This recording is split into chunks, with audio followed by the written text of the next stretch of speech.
All right, let's dive into one of the most popular and maybe one of the most misunderstood strategies out there for making some income off the stocks you already own. We're talking about the covered call. You hear about it all the time, but it's really a double-edged sword. So today, we're going to pull back the curtain and see if it's the right move for you. I mean, come on, who doesn't want that job, right? The dream of just collecting checks from the stuff you already own. It's super appealing. And that's exactly the promise of the covered call strategy. It's supposed to turn your stocks into these little cash-generating machines. But, and this is a big but, is it really that simple? You know, to really get this, let's use a super simple analogy. Just imagine you own a house. That house is your block of 100 shares in a company. Now, selling a covered call, that's basically like renting out your house. You get to collect rent, we call it a premium, from a tenant. And in exchange, that tenant gets the option to buy your house later at a price you both agree on today. So keep that house and rent idea in your head because it's going to make everything else click into place. Okay, so let's swap out the analogy for the real deal lingo.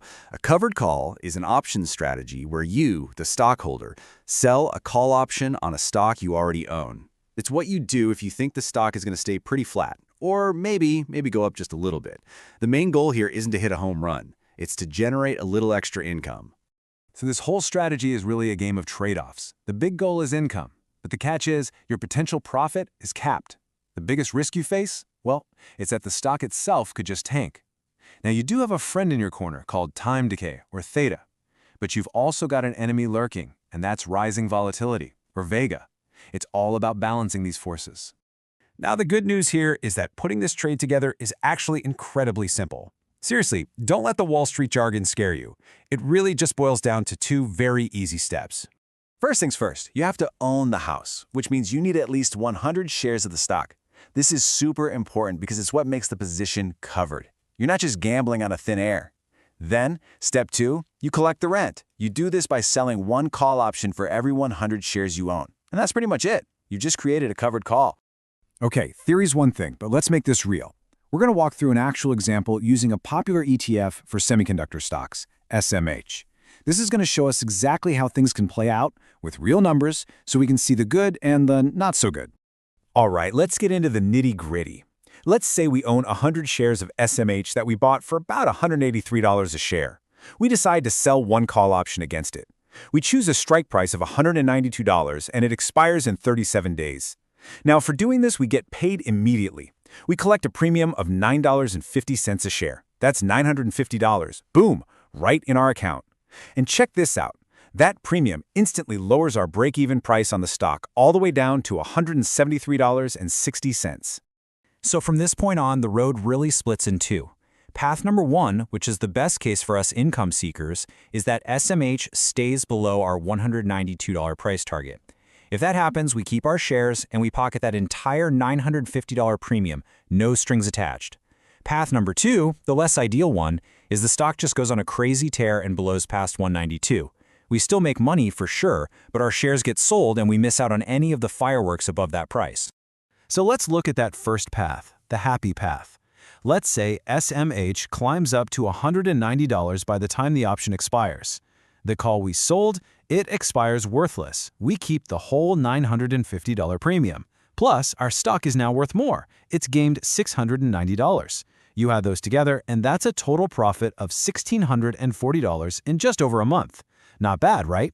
That's a fantastic result. But what if SMH really takes off? What if it shoots up to $210? Well, our shares would automatically be sold at that $192 price we agreed to. We'd still walk away with a really nice profit, $1,840, which is our maximum possible gain. But we would have left another $1,800 in pure profit on the table.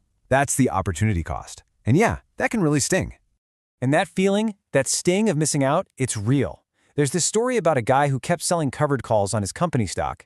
He collected a little income, which was great, until he got called out, meaning his shares were sold, right before the stock went on an absolutely massive, life-changing rally. It's just a brutal reminder of what can happen. But here's the thing. As painful as missing a huge rally is, that's actually not the biggest financial risk you're taking.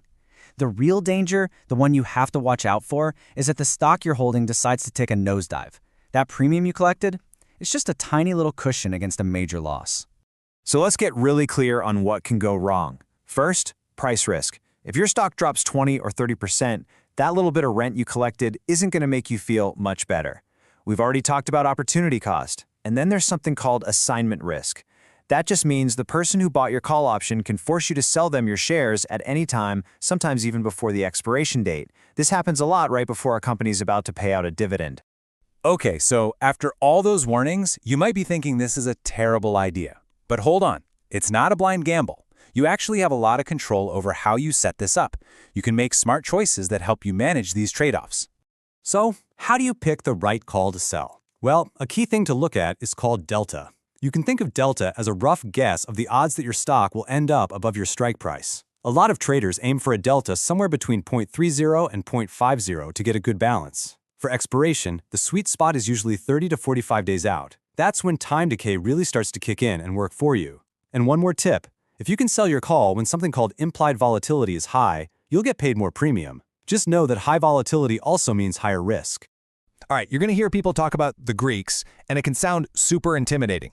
Don't worry. For covered calls, you really only need to know two.